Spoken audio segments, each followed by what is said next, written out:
లోపలికి గాంజా సరఫరా అనేది జరుగుతుంది, కొంతమంది స్టాఫ్ లోపల ఖైదీలకి గాంజా సరఫరా చేస్తున్నారు అన్నట్టుగా కొన్ని ఆరోపణలు రావటం, దాని నేపథ్యంలో లాస్ట్ టైం కూడా మేమందరం కూడా దీని మీద ఎంక్వైరీ వేయడం జరిగింది. కొన్ని నిజాలు బయటపడిన తర్వాత కొంతమందిని కూడా అక్కడ నుంచి సస్పెండ్ చేయడం కూడా జరిగింది. అయితే ఆ రోజు నుంచి నేను లాస్ట్ టైం ఇక్కడికి ప్రెజెంట్ విజిట్కి ఫార్మల్ విజిట్కి వచ్చినప్పుడు కూడా నేను చాలా సందర్భాల్లో ఇక్కడ అబ్జర్వ్ చేసి వాళ్ళందరినీ కూడా కొంచెం అలర్ట్ చేయడం జరిగింది. ఎందుకు ఈ మాట చెప్తున్నానంటే, ప్రతిసారి మేడం ఏంటి లాస్ట్ 5 years గురించి మాట్లాడతారని మీరు అనుకోవచ్చు, కానీ ఆ ల్యాప్సెస్ అన్నవి చాలా క్లియర్గా మేము ఫేస్ చేయాల్సిన పరిస్థితి వచ్చింది. లాస్ట్ గవర్నమెంట్ కంప్లీట్గా ప్రిజన్స్ తాలూకా సెక్యూరిటీ పర్పస్లో కానీ, వాటి మెయింటెనెన్స్ విషయంలో కానీ, లోపల అసలు కనీసం ట్రాన్స్ఫర్స్ విషయంలోని కానీ లోపల ఏం జరుగుతుంది అన్నది కంప్లీట్గా వదిలేశారు. మేము వచ్చిన తర్వాత ప్రతిదీ కూడా పిన్ టు పిన్ మేము అబ్జర్వ్ చేసుకొని, పిన్ టు పిన్ మేము ఎంక్వైరీ చేసుకొని, ప్రతి ఎక్కడా కూడా ఇబ్బంది లేకుండా చూసుకునే బాధ్యత మేము తీసుకుంటూ ఉంటే కొన్ని సందర్భాల్లో కొంతమందికి అది ఇబ్బంది కలిగే పరిస్థితులు రావచ్చు. ఆ ఇబ్బందులు ఎవరికి ఎన్ని ఇబ్బందులు కలిగినా కూడా సెక్యూరిటీ సేఫ్టీ అన్నది ముఖ్యం. కాబట్టి ద సేమ్ టైం లోపల ఎలాంటి ప్రిజనర్స్ మనం అనేసరికి లోపల ముద్దాయిలందరూ కూడా రకరకాల కేసుల్లో బయటకు వచ్చిన వాళ్ళు ఉంటారు. హత్య కేసుల్లో ఉంటారు, గొడవల్లో ఉంటారు, గాంజా కేసుల్లో ఉంటారు, రేప్ కేసెస్ ఉంటాయి, కొంతమంది లైఫ్ పడిన వాళ్ళు ఉంటారు. అంటే ఓవరాల్గా ప్రిజన్ అనేది చాలా కేర్గా చూసుకోవాల్సిన పరిస్థితి ఉన్నది. అటువంటి సిచ్యువేషన్స్లో మేము నిజంగా చాలా షాకింగ్ న్యూసెస్ ఏంటంటే సెల్ ఫోన్లు బయటపడినాయి. అంటే సెల్ ఫోన్లు కూడా వాళ్ళు యూజ్ చేసే పరిస్థితులు వచ్చినప్పుడు మేము కంపల్సరీగా ఎంక్వైరీ చేసుకోవాలి. ఎంక్వైరీలు ఎవరైనా తప్పు చేశారన్న సంగతి తెలిస్తే కనుక వాళ్ళని పనిష్మెంట్ ఇచ్చుకునే పరిస్థితి రావాలి. దీన్ని కూడా గవర్నమెంట్ ఇక్కడున్న ఎంప్లాయీస్ అందరూ కూడా దీన్ని కూడా అర్థం చేసుకొని ఫర్దర్గా కూడా వాళ్ళ వర్కులు ప్రాపర్ వేలో వారు వర్క్ చేసుకునే పరిస్థితి రావాలి. ఎందుకని మేము చెప్తున్నామంటే, ఇప్పుడు సెల్ ఫోన్స్ దొరికినాయి. ఆ సెల్ ఫోన్ నుంచి మేము ఆల్రెడీ ఎంక్వైరీ స్టార్ట్ చేసాం. సిడిఆర్ తీసుకుంటాం. ఐఎంఐ నెంబర్ నుంచి ఎక్కడి నుంచి ఏ సిమ్ ఇందులో యూజ్ చేశారు, ఏ నెంబర్ నుంచి వెళ్ళింది, ఏ నెంబర్ నుంచి లోకల్ నుంచి ఎన్ని కాల్స్ బయటికి వెళ్ళినాయి, ఎవరు అవతల వాళ్ళు మాట్లాడారు. సో ఇవన్నీ కూడా ఎంక్వైరీ చేసుకుంటాం. లోపల నుంచి బయట ఎవరితో మాట్లాడారో వాళ్ళు కూడా రేపొద్దున్న కోర్టు ముందు హాజరయ్యే పరిస్థితి వస్తుంది. వాళ్ళు కూడా తప్పు చేసిన వాళ్ళ పరిస్థితి వస్తుంది. అంటే ఇక్కడ లోకల్ ఇప్పుడు మనం లాస్ట్ టైం చూసాం, కొంతమంది రౌడీ షీటర్స్ లోపల ఉన్నారు. రౌడీ షీటర్స్ కూడా బయటికి వెళ్ళి లోపలికి వచ్చేటప్పుడు గాంజా తీసుకుని వచ్చే పరిస్థితులు కూడా కనిపించాయి. అంటే అటువంటి సందర్భాల్లో కూడా కొంతమంది పోలీసులు కూడా ఇబ్బందులు పడి వాళ్ళు కూడా సస్పెండ్ చేసే పరిస్థితులు కనిపించినాయి. అంటే ఇటువంటి సందర్భాల్లో ఇంకా విషయం ఏంటంటే, కొన్ని సందర్భాల్లో ఎంత వరకు అంటే ఇది లోపల ఒక చిన్న ప్లాంట్ కూడా కనిపించింది, గాంజా ప్లాంట్ కూడా కనిపించింది. అంటే ఈరోజు మేము చెప్తుంది ఏంటంటే, మా డిపార్ట్మెంట్ ఎంత క్లియర్గా వర్క్ చేస్తుంది ఈరోజు. అంటే ఎక్కడా కూడా ఒక ఇంచుని కూడా వదలకుండా చాలా క్లియర్ కట్గా వారి సర్వేలెన్సెస్లో పెట్టుకొని అటువంటి సిచ్యువేషన్స్ ఏమీ రాకుండా ఈరోజు అంత పగడ్బందీగా చేస్తున్నాం. పగడ్బందీగా చేస్తున్న సందర్భంలో కొంతమందికి ఇది ఇబ్బంది రావచ్చు, కొంతమందిని ట్రాన్స్ఫర్ చేయాల్సిన పరిస్థితి రావచ్చు, కొంతమందిని సస్పెండ్ చేయాల్సిన పరిస్థితి కూడా రావచ్చు. దీన్ని పెద్ద భూతద్దంలో చూసి మళ్ళీ మా మీదకి తిరిగి అదేదో అంటారు కదా, బురద జల్లే పరిస్థితి మాత్రం రాకూడదని ముందుగా మీ అందరికీ కూడా ఇన్ఫర్మేషన్ ఇస్తున్నాం. మేము చాలా క్లియర్గా దీని మీద ఎంక్వైరీ చేస్తున్నామండి. ఎక్కడ ఏ పొరపాటు జరిగినా కూడా ఎవరిని కూడా ఉపేక్షించే పరిస్థితి లేదు. ఆ ఎంప్లాయీస్ అయినా కూడా నేను ఇప్పుడే అందరికీ కూడా చెప్పి వచ్చాం. ఈరోజు లాస్ట్ మించుమించు మీరు నమ్ముతారా, ప్రిజన్స్లో కానీ పోలీస్ స్టేషన్స్లో కానీ 5 సంవత్సరాల పైన ఈరోజు వరకు కూడా కొంతమంది ఎంప్లాయీస్ పాతుకుపోయి ఉన్నారు. కొన్ని సందర్భాల్లో వాళ్ళతో ఉన్న రిలేషన్ పెట్టుకుంటారు, లోపల వాళ్ళు ఖైదీలతో కొంత రిలేషన్ పెట్టుకుంటారు. అంటే నేను అందరినీ చెప్పట్లేదండి, కొంతమంది వ్యవహారం జరుగుతుంది. కాబట్టి అటువంటి పరిస్థితులు ఏంటంటే, ఉదయం నుంచి సాయంత్రం వరకు ఒకే దగ్గర కూర్చుంటాం కాబట్టి ఏదో మాట కలుస్తుంది, కానీ అది యాక్షన్లోకి రాకూడదు బయటకు వచ్చిన తర్వాత. సో కొన్ని సందర్భాల్లో మేము కూడా ట్రాన్స్ఫర్స్ చేయడానికి కొంతమందిని ట్రాన్స్ఫర్ చేయడం జరిగింది. అది కూడా మీ అందరికీ కూడా తెలుసు. మేమందరికీ కూడా చాలా క్లియర్గా ఎక్స్ప్లెయిన్ చేయాలి, పబ్లిక్కి కూడా తెలియాలనే ఉద్దేశంతోనే ఈరోజు నేను ఇక్కడికి రావడం జరిగింది. ఇక్కడికి వచ్చిన తర్వాత కొన్ని విషయాలు నేను ఎక్కడైతే సెల్ ఫోన్ దొరికిందో అది కూడా చూసి వచ్చాను. ఎక్కడైతే వీళ్ళు మొన్న రీసెంట్గా ఎవరైతే ఆరోపణలు బయటకు వచ్చి చేశారో, ఏ బ్యారక్లో అయితే మమ్మల్ని చెక్ చేశారు, బట్టలు తీసి చెక్ చేశారని చెప్పారు, ఆ బ్యారక్ను కూడా చూసి వచ్చాను. ఒకటి మాత్రం చెప్తున్నానండి, నేను డిపార్ట్మెంట్లో అందరికీ మేము హోమ్ మినిస్టర్ని, అందరికీ గౌరవ సీఎం గారు ముఖ్యమంత్రి. ఇందులో మాకు ఎటువంటి పక్షపాత వైఖరులు మా దగ్గర ఉండవు.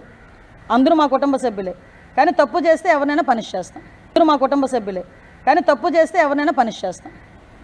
ఆ విషయం గురించి వాళ్ళ వెల్ఫేర్ మేము చూసుకుంటాం, కానీ గవర్నమెంట్కి ఎక్కడ కూడా చెడ్డ పేరు రాకుండా, ఇక్కడ స్టాఫ్కి ఎక్కడ చెడ్డ పేరు రాకుండా చేసుకోవాల్సిన బాధ్యత కూడా అందరి మీద ఉంది.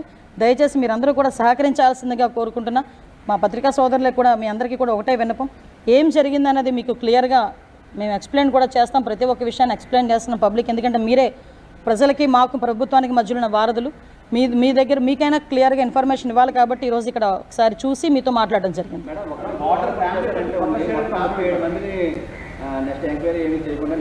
ఎంక్వైరీ చేయకుండా ఎవరిని చేయలేదండి అమ్మా. ఒక వెర్షన్ ఇప్పుడు నా ఒక నిమిషం తమ్ముడు, నీ వెర్షన్ నీకుంటుంది, నా వెర్షన్ నాకుంటుంది. ఏ వెర్షన్ అయినా మేము ఒక పబ్లిక్ రిప్రజెంటేటివ్గా నేను కానీ లోపల గవర్నమెంట్లో వర్క్ చేసిన వాళ్ళు కానీ ఒక ఎంక్వైరీ లేకుండా ఒకరిని ట్రాన్స్ఫర్ చేయాలంటే రేపు పొద్దున్న ఎంక్వైరీ చేయడం తప్పు చేశారంటే వీళ్ళైనా ఫిక్స్ అప్ అవుతారు కదా, వీళ్ళైనా సస్పెండ్ అవుతారు కదా. సో ప్రాపర్గా అలా 5 సంవత్సరాలు దాటి చాలామంది ఉన్నారు. మేము ఒక సిద్ధాంతం పెట్టుకున్నాం, ఈవెన్ కానిస్టేబుల్స్నైనా మేము రెగ్యులర్ పోలీసులలోనే కానిస్టేబుల్స్నైనా 5 సంవత్సరాలు ఒకే దగ్గర ఉంటే కనుక షఫిల్ చేయాలని మేము అనుకున్నాం. అదేవిధంగా ప్రెజెన్స్లో ఉన్న వార్డర్స్ని కూడా ఏదైనా 5 years దాటిన తర్వాత కూడా మేము కొంతమందిని షఫిల్ చేయాలనుకుంటున్నాం.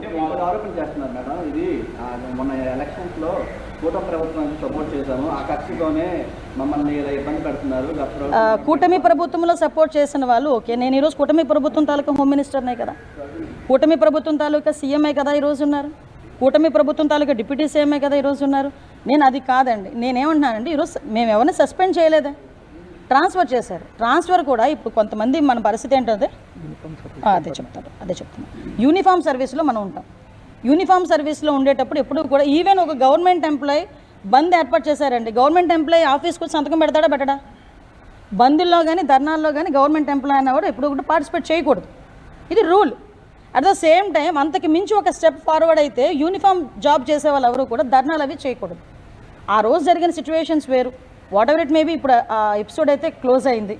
ఫర్దర్గా ఎక్కడ ఇబ్బందులు రాకుండా చూసుకోవడానికే ప్రతి ఇంచ్ టు ఇంచ్ ఈరోజు సెర్చ్ చేస్తున్నారు. అందులో భాగంగానే ఈరోజు కొన్ని ఇష్యూస్ కూడా బయటపడిన ఆ ఇష్యూస్ కూడా మీతో షేర్ చేశాను.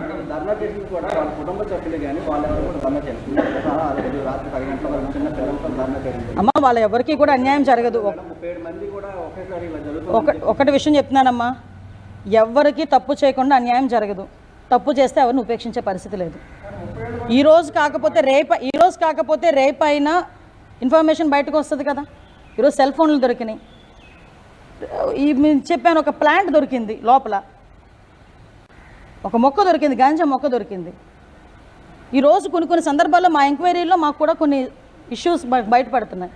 ఆ ఇష్యూస్లో భాగంగా మా డిపార్ట్మెంట్ వర్క్ మా డిపార్ట్మెంట్ చేసుకునివ్వండి, ఎవరికి కూడా ఇబ్బంది లేదు, ఎవరిని కూడా సస్పెండ్ చేయలేదు, ఎవరి మీద పొట్ట కూడా కొట్టలేదు. ఈరోజు ఎంక్వైరీ ఇంకా కూలంకషంగా ఎంక్వైరీ జరుగుతుంది. నిజంగా ఎంక్వైరీలో ఎవరైనా కనుక ఇందులో ఇన్వాల్వ్ అయ్యారనుకుంటే కనుక డెఫినెట్గా వాళ్ళ మీద చర్యలు తీసుకుంటాం, ఉపేక్షించే పరిస్థితి లేదు.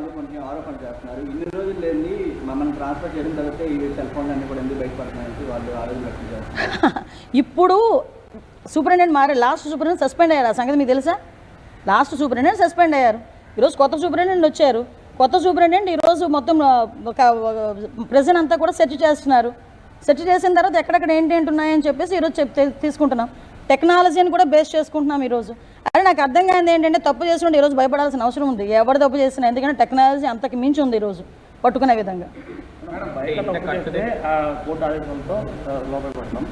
లోపల జరుగుతున్న పరిణామాలు పొడగా చెప్పారు. లోపల అనేది కొంత సెక్యూరిటీ లభిస్తున్నది జనరల్ సీసీ కెమెరా కానివ్వండి, మానిటరింగ్ సిస్టమ్ కానివ్వండి, దానికి ఏదైనా పొడగా లేదండి. నేను ఇప్పుడే చెప్పాను, ఎక్కడ కూడా సర్వేలెన్సెస్ ఏ మూలని కూడా ఒక్క చిన్న పార్ట్ కూడా వదలకుండా అన్ని ఏరియాస్ నుండి కూడా ఈరోజు సీసీ కెమెరాస్ పెట్టమని ఇప్పుడే మేము చెప్పడం జరిగింది.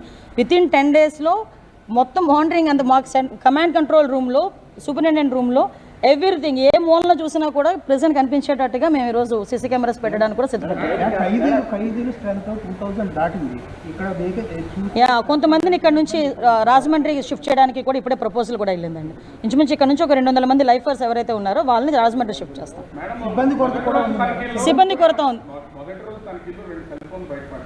అది మాజీ ఎంపీ కుటుంబం కిడ్నాపింగ్కి సంబంధించిన హామర్తో ఉన్న బ్యారెక్లో జరిగాయి. అంటే వాళ్ళకి సత్సంబంధాలు కొనసాగుతున్నాయా లేదా అన్నది యాజ్ ఏ హోమ్ మినిస్టర్గా నేను చెప్పకూడదు. ఒక ఎంక్వైరీ రిపోర్ట్ బయటకు వచ్చిన తర్వాత మాత్రం డిఫరెంట్గా చెప్తాను.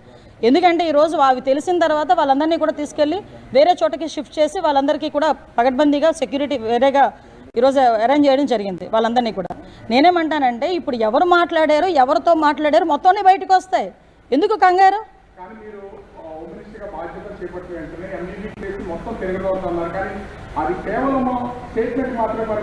అంటే ఇప్పుడు నేను రోజువారీ టిక్ పెట్టి మీకు చెప్పాలా ఇది నేను చేశాను ఇది నేను చేశానని? కొన్ని పోలీస్ డిపార్ట్మెంట్ కానీ గవర్నమెంట్ కానీ చేసే ఇన్వెస్టిగేషన్స్లో కానీ లేకపోతే మేము చేసుకునే ఎంక్వైరీలో కానీ ఒక గోప్యత అన్నది అవసరం. ఎప్పుడు బయటకు వస్తుంది అదంతా ఫ్లేర్ అప్ అయినప్పుడు బయటకు వస్తుంది. ఇప్పుడు మీరు చెప్పినట్టే నేను ప్రతిరోజు బయటకు వచ్చి నేను ఇది చేశాను అది చేశానంటే అవతల వాళ్ళు అలర్ట్ ఎవరా? కొన్ని మాకున్న పరిధులు కూడా మాకుంటాయి, దయచేసి ఆ పరిధుల్లో కూడా మమ్మల్ని ఉండేవ్వండి. దానివల్ల అదే కదమ్మా ఇప్పుడు ఎంక్వైరీ చేస్తున్నాం. ఈరోజు సెక్యూరిటీ మేము దాయాలి అనుకుంటే సెల్ ఫోన్ దొరికిందని బయటకు మీకు ఎలా వస్తుంది చెప్పండి? మేము ఈరోజు బయట పెడుతున్నాం. ఇలా కొన్ని ల్యాప్సెస్ ఉన్నాయి, అది ఏ గవర్నమెంట్ ల్యాప్సెస్ అన్నది ఇప్పుడు మనం చెప్పుకున్నా కూడా వేస్ట్, అది అనవసరం, ప్రతి ఒక్కరికి తెలిసిందే. ఎందుకంటే లాస్ట్ 5 yearsలో కనీసం ఒకసారి ఎవరైనా వచ్చి ఇందులో వచ్చి చెక్ చేసుకోనో లేకపోతే ఎంక్వైరీ చేసుకోనో అదేమైనా జరిగిందా? నేను ఇది 6 నెలలు రెండోసారి నేను రావడం ఇక్కడ. సో నేనేమంటానంటే పూర్తి ఎంక్వైరీ జరుగుతుంది, లోపల ఎక్కడ ఎలా వెళ్ళింది మొత్తం అన్నీ బయటకు వస్తాయి. ఎందుకంటే టెక్నాలజీని తప్పించుకుని ఇప్పుడు ఎవడేం చేయలేడు. ఈరోజు సెల్ ఫోన్ అంటే ఈఎంఐ నెంబర్ ఉంటుంది, ఈఎంఐ నెంబర్ బేస్ చేసుకుని మీరు రోజు అందులో ఏ సిమ్ కార్డ్ వేసారు, ఏ నెంబర్స్ వచ్చినాయి అన్నది ఆల్రెడీ ట్రేస్ అయింది. ఆ నెంబర్స్ నుంచి ఏ నెంబర్కి వెళ్ళింది అన్నది చెప్పడం ఎంతసేపు 5 నిమిషాల పని మాకు. అవన్నీ కూడా మేము అందరినీ ఏదో ఒక రోజు కంపల్సరీ మీ ముందు నుంచి చెప్పండి సార్.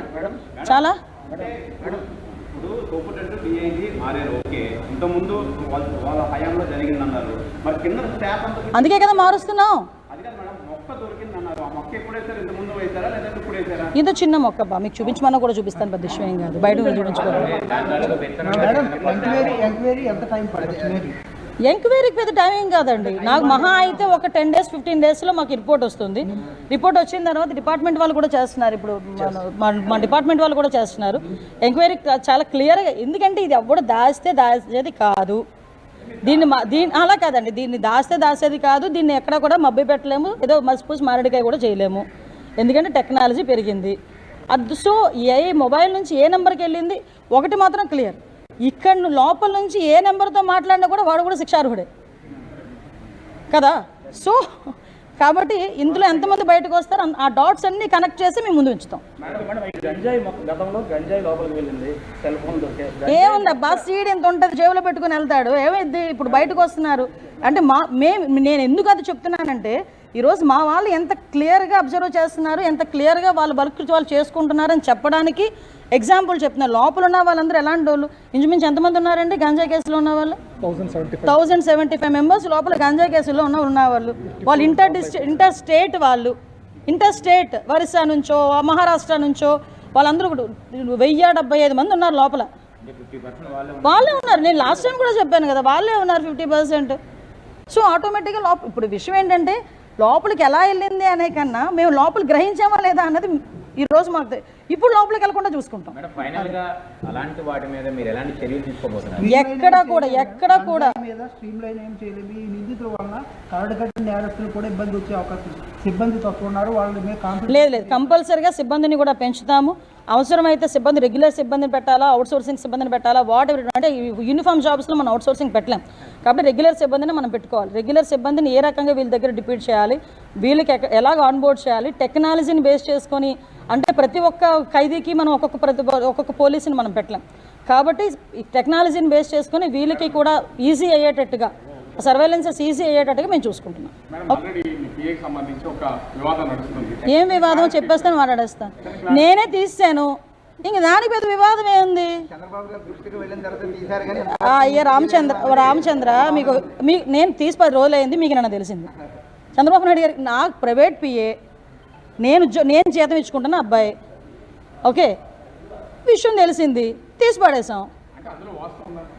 వాస్తవం ఉంది, నాకు ఆరోపణలు వచ్చినాయి, నేను 2-3 సార్లు అలర్ట్ చేశా మంచి పద్ధతి కాదు అని. నేను ఒకటేనండి, గవర్నమెంట్కి కానీ తెలుగుదేశం పార్టీకి కానీ డ్యామేజ్ అవుతుంది అనుకుంటే నా సొంత పిల్లల్ని కూడా పక్కన పెట్టడానికి నేను సిద్ధంగా ఉంటాను.